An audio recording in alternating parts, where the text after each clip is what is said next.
Members of our United Methodist churches have for years welcomed the people in our communities. But for some people, the inviting stairs are really obstacles that keep them outside looking in. And inside many of our churches, the problems of accessibility are just as uninviting. Steep stairs here, a few steps there, narrow doors and tiny bathrooms, water coolers people cannot reach. John Bass of Spring Hope, owner of Bass Farm Sausage and a member of Gibson Memorial United Methodist Church, knows well the importance of making our churches handicap accessible.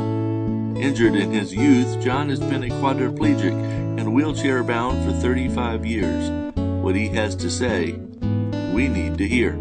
All it takes to make a church or fellowship hall or any facility inaccessible is one step. Everything's frustrating when you're handicapped, but if there's some things that you can do something about within reason, then you should try to do them. If a church doesn't have a lot of money, what would be some smaller things it could do to help? A ramp. A simple wooden ramp, not that expensive, to at least get in the main sanctuary or to get into fellowship hall. I mean, suppose you have to do 2 ramps. It can't be that expensive. Ramps, allowing people with mobility problems to go in and out of their church, are the single most important improvement a church can make. They can be simple, they can be elaborate, they can be made out of wood, concrete, or brick. They can even be built indoors as well as outdoors, allowing access to different parts of the building. But churches are also doing more for the physically handicapped. They are replacing doorknobs with levers that are easier to open. They are putting in the high-low water coolers to accommodate people at different heights. They are installing handicapped restrooms with appropriate handicap fixtures and rails. There are many other kinds of disabilities, however, that require other strategies. Blindness, deafness, developmental disabilities, mental retardation, and mental illness.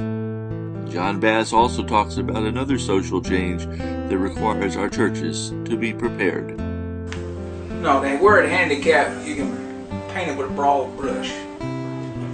With disability, it doesn't necessarily mean wheelchair. It could be a person with a mental handicap or just an older person that needs more room to get around in the bathroom. As I said, we're an aging society. In order to serve all the people, we're going to have to be able to have it so that the elderly people have accessibility to our church. Some churches have programs for the developmentally disabled, including adapted playgrounds for the children. But many churches can also help by installing individual sound systems for the hearing impaired and large print hymnals and Bibles for those with poor eyesight. Some of the changes we need to make can be simple, like offering big print hymnals. Some projects and programs are more elaborate, more expensive, and more time-consuming. But we need to do what we can. And John Bass says why. If you've got a church that's not accessible, it certainly gives somebody an opportunity to either go to another church or not to go to church at all. Why aren't you going to church? Well, I can't get in. Well, you know, I'm sure there's a passage in the Bible somewhere. Let's make everything where you at least get in and worship the Lord. It makes you feel more a part of the church.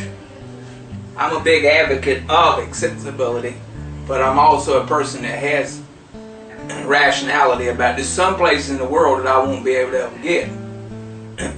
But with a lift or an elevator, if you can make a church accessible or a small ramp, you should do it for all people, because we're an aging society. There's a heck of a lot more older people than there is younger people, and that geriatrics is going to demand that we have more accessibility. All persons have sacred worth in God's eyes, including persons with disabilities. Let's not leave anyone behind as we make disciples for Jesus Christ.